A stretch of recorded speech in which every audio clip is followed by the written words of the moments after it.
Assalomu alaykum. Bütün dünyadaki Uyg'ur qarindoshlarim, Sharq Turkistonlik qarindoshlarim, bütün dünyanın hamma yerda o'zining erkinligi uchun kurash qilayotgan sabdoshlarim,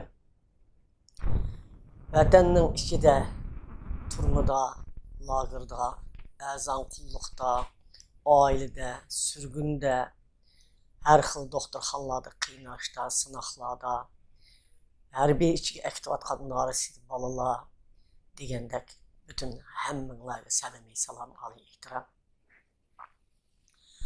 Bu hayot bundoq ketavermaydi. Nurg'un qarindoshlarimizdan yuzlab menga telefonlar, xatlar, mesajlar keldi. Rabia ana Uyg'ur davosida nurg'un ishlar bo'lyapti. Siz sapdan chekindingizmi? Davoni tashlab etdingizmi? Siz charchidingizmi? Siz qiyradingizmi? G'olsirdingizmi? To'xtadingizmi? Yoki siz shu sapda bormi? Biz sizning o'tmishingizga hurmat qilamiz. Biz sizni unutmaymiz degandek salomlar, o'xshamagan har xil salomlar, sovg'atlarni kelib turibdi. Hatto hozirgacha iqtisodiy jihatdan menga yordam qilib turayotgan qarindoshlarim. Har jihatdan meni unutilmay, mayli hit, bayram, har xil faoliyatlarda meni izlab, menga savol qo'yib, menga umid kutayotgan mening xalqim bor. Birinchi ustimda yaratgan Allah'ım bor. İkinci men azat qilaman deb meni kutib turgan vatanim bor. Taklimakan, Uyg'uriston, Sharq Turkiston otilayotgan mening xalqim bor. Vatanim bor. Mening Uyg'ur xalqim bor. Men azat qilaman. Men va men qatoridagi biz va bütün oldingi sapdagi shu xalqni azat qilamiz, vatanni azat qilaman deyotgan xalqim bor. Jangchilarim bor, sabdoshlarim bor. Menga qo'yilgan savollarga beradigan javobim shu. Rabia Qodir hargizmi to'xtab qolmaydi. Rabia Qodir toki oxirgi nafs bilan ko'zi yumilmag'icha qerib qoldim, qermaydi. Da'vo qeri va yoshda bo'lmaydi. Boshda bo'ladi. Onunki şu vatanga bo'lgan, xalqiga bo'lgan sadoqatligi va uning irodasi bo'ladi. Men bolaligimdan tortib bu vatanning ozodligi uchun kurash qilaman, mushu vatanni ozod qilaman, mushu xalqimni ozod qilaman degan bir ideyada cho'g'ilgan qizdim. Keyin ayol bo'lib cho'g'ilgandan keyin yana shu ideyada iqtisodiy jihatdan taraqqiy qildim. Xitoyning ichida nurg'un siyosiy o'rinlarga erishdim. Iqtisodiy jihatdan taraqqiy qilib o'zimning xalqimga, vatanning ichidagi mayli Xotan, mayli Qashqar, mayli Oqsuv, mayli Korla, mayli Oltoy, mayli Cho'chak, mayli G'ulja, mayli Otush, dunyoda mening xalqim bor yerda, vatanimning ichida, Taklimakonning bag'rida, hamma yerda mening topan izlarim bor. Ben yezi qishloqlardan tortib, mening xalqim bilan quchoqlashib, bu vatanni qandoq ozod qilaman deb vatanning ichida kurashni boshlatgan bir ona, bir qiz boladim. Bugun bir ona, bir momoyga o'zgardim. Lekin men shuni aytmanki, men hayot vaqtimda vatanning ozodligini ko'rganligimga, shu vatanning ozod bo'lish uchun bir jangchining qatorida turganligimga men ishonman.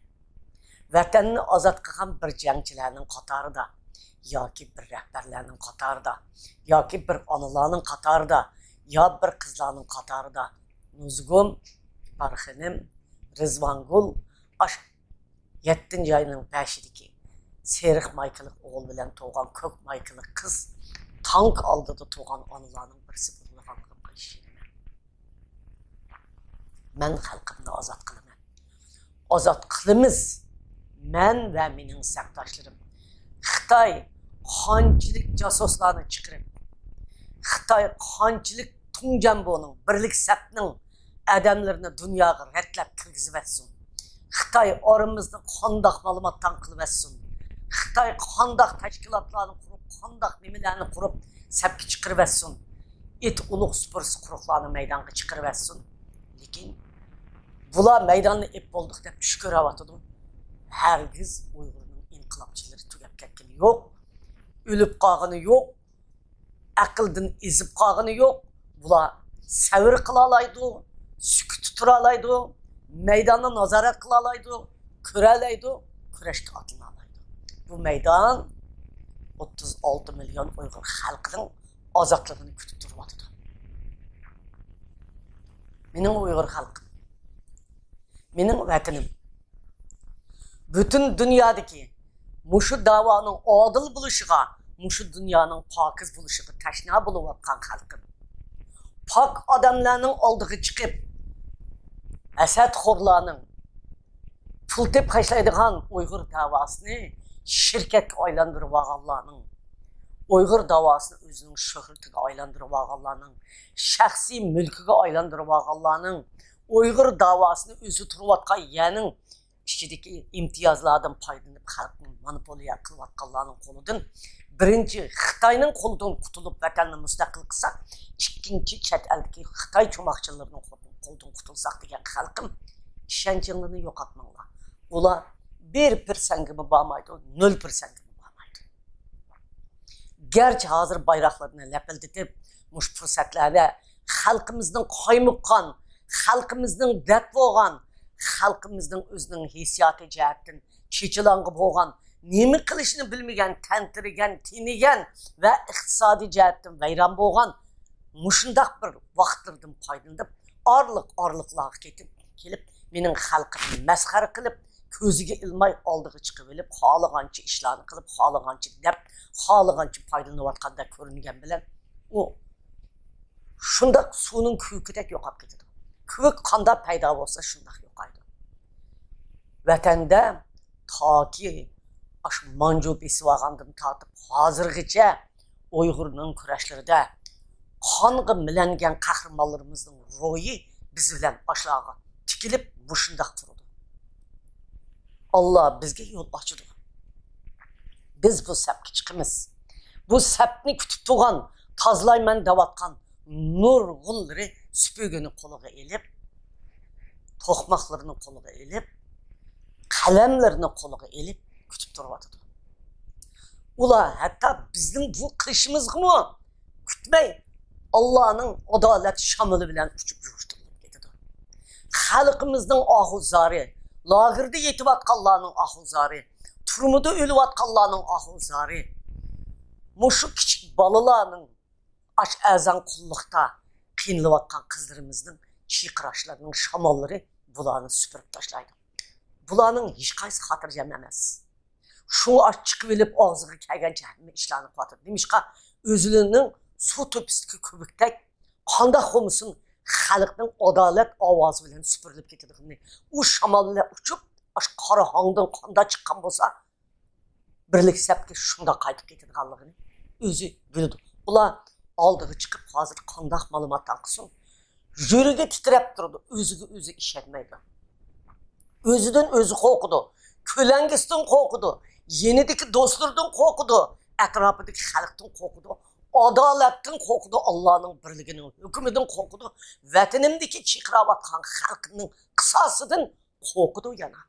Çünkü onun kanında mı azırak olsun Uygur'un kanı var. Onun yürügümü titreydi. Bu vatan hem şunun vatanı. Bırak onun da meydan bulmağandıkin, onun da irade bulmağandıkin. O pulunu yaxşı gördü, o şöhretini yaxşı gördü. O vatanını tanıgan emas, emelini tanıgan. Vatanını tanıgan emas, pulunu tanıgan. Vatanını tanıgan emas, imandarçılık sorununu tanıgan. Sorundu töyde oturuşunu tanıgan. O adamlarga başlık olup özünü köktüşünü tanıgan. Menin halkım kırılamdı, ölemdi, nal kılamdı. Onun hiyalı da yok. O sorundaki mihmandaçılıkta tövgü çıksa, vay digenle aşırı fırsatından O aşı verip meyli Amerika Kongresi'de olsun, meyli Germaniya'da olsun, meyli Türkiye'de olsun, meyli Avrupa'da olsun, meyli Avustralya'da olsun, meyli Kanada'da olsun. Ekranda görünüp başlığının kışın resim uçuşunu buldu. Vatanda halk nim bulavatıda uxluğanda akşamı onun esigimi kırmaydı. O sorun mimandaçılıkta onun esigimi kırmaydı. Kutuvatkan haktılar o şurada mesulukla ötük etedi. Onun hayatı aşı şu. O en bəxtsiz adam. Sizler qiynilib qalsanlarmı? Köşede qalsanlarmı? Akıda qalsanlarmı? En bəxtlik adam sizler ve biz. Çünkü biz hiç kandak nersiden korkuncumuz yok. Hiç kandak nersiden biz gumanlanıdığı yerimiz yok. Şersiz paklık bilen vatanımızdan azatlığını koluğa alımız dep aldığı qarab ketip atqan. Ulan mıntağa adam çıkırıp tıllatsın. O mıntağa özünün abroyunu aşırış için meni söylep çıkıp tıllatsın. Meni Abdülhamid deydi de yanı birini deydi. Yanı birini deydi de sözlerimni üye bir yerden kesip çetip tıllap atqanlar bak. Ben ondaq gəplərini yarmaq qılmayım. Menin iradəmni yaratqan Allah şundaq mükəmməl yaratqan ki, menin xalqımın iradəsini şundaq mükəmməl yaratqan ki, menin xalqım mən bilən billə, mən xalqım bilən billə. Mən özəmnin vətənini azad qılmay, o şu Uyğuristan və Şərqi Türkistanını müstəqil qılmay, o şu xalqımın azadlığını köymək, ölməydiğanlığım işini mən. Allah bana ömür verirdi. Yoldaşım Sıdıqacığımı ömür verirdi. Allah'ın ömrümüzünü tilep koyunlar hem tilavatımız.